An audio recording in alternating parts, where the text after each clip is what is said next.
दोस्तों, हमारे नए नए वीडियो गीत देखने के लिए हमारे YouTube चैनल को सब्सक्राइब करें और न्यू अप टू डेट्स जानने के लिए बेल आइकन को क्लिक करें।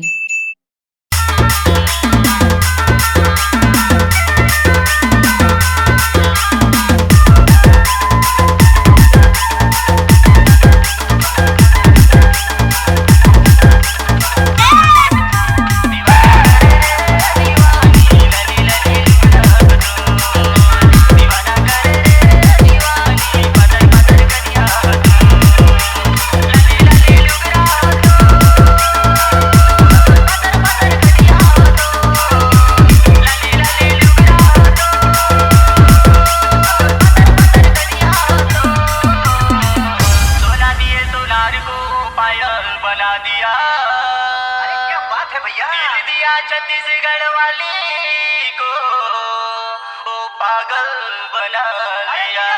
लखन भैया दीवाना करे रे दीवानी, लली लली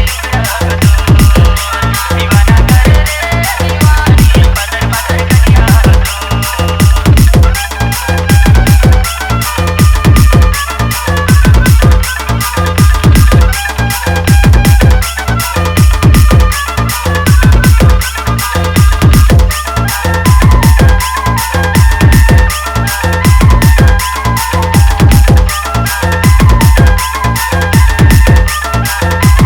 डीजे आशीष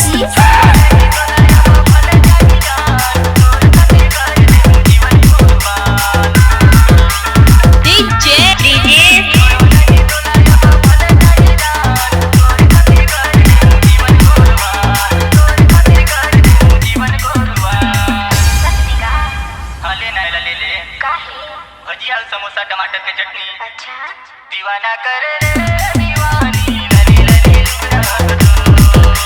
दीवाना करे रे दीवानी, बदर बदर करिया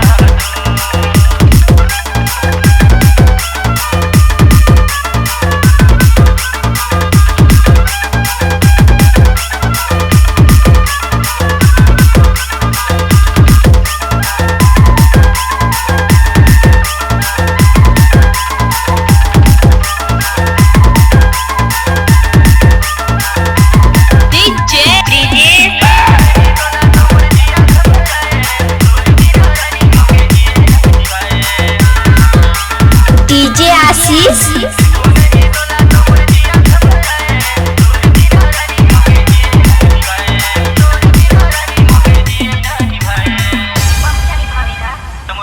मान जाना। का बनाना है? चल छत्तीसगढ़ सरगुजा, चलना दीवाना करे रे दीवानी, लली लली दीवाना करे रे दीवानी, बदर बदर करिया लली लली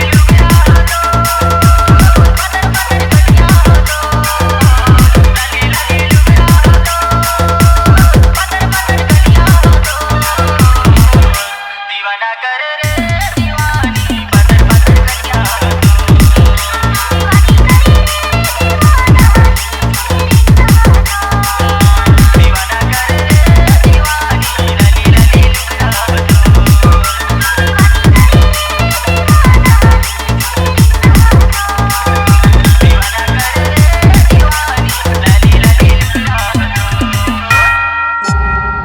C-Log Digital Recording Studio, Cordoba. Contact number 99071192115.